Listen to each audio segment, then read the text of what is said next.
Here's what's coming up on 60 Minute Sports. What we wanted to do with this story was to take the viewer as close as possible, as close as most people will ever get to a big wave. Garrett McNamara is a big wave surfer. He's a professional daredevil. He holds the record for surfing the world's biggest wave. Whoa, so amazing. I don't surf, so Garrett kind of showed me what it's like to ride a big wave, but just on the jet ski. Yeah. And there's a moment where I look back and you actually see this wave coming down, and it's, I mean, it was really cool. Anderson, to his credit, he was fearless. I mean, he was like a kid. He couldn't wait to get out there. Come back around. My name is Keith Sharman, and I was the producer on the profile of Garrett McNamara. Giving you instructions. By far, this was the most complicated shoot I had ever attempted in my career. We had cameras mounted on all the different jet skis. I had a camera on a stick that I was shooting with. We had 2 cameras on shore. And we weren't sure how it was going to go. Everything worked. The place where they surf, it could not be a better spot.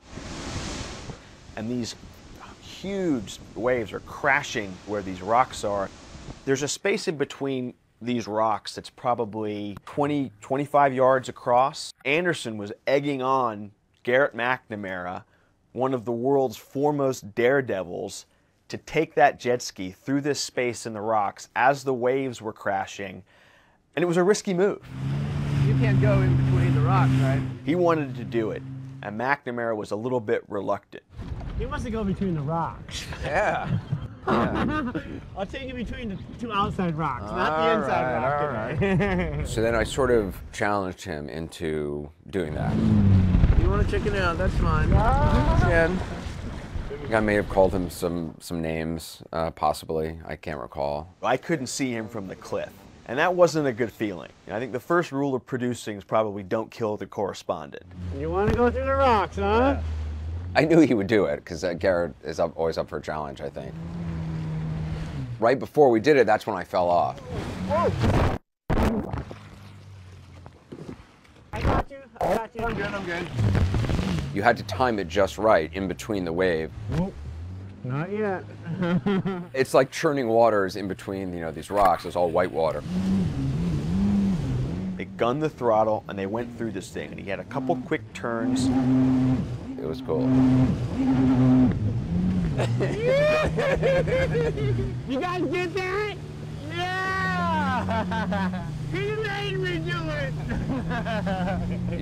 You get water in your eyes and stuff. And I woke up in the middle of the night with excruciating pain in my eyes. It felt like I had sand or rocks in my eyes. And yeah, it turned out I had burned my eyeballs. I lay around for 3 or 4 hours until I finally was like, you know what, I better wake up Keith. 5 o'clock in the morning, my phone rings. Hey, Keith, it's Anderson.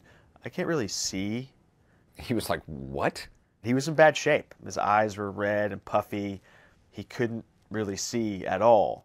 It killed the shoot. Yes, I left. I will be known as the producer who blinded Anderson Cooper. We're usually flying as fast as we can right here to get to the waves. I think that there was a certain kinship between Anderson and Garrett McNamara. I mean, they do very different things for a living. Garrett McNamara is a professional daredevil, and he puts himself in some really precarious situations. Anderson is the same way in many respects. He also puts himself in very dangerous situations. Garrett and I actually talked a lot about kind of the rush that he feels. I do understand some of Garrett's motivation, that feeling of giving yourself up to something and seeing where the wave takes you. That was fun, thanks. Woo! 60 Minute Sports airs on Showtime.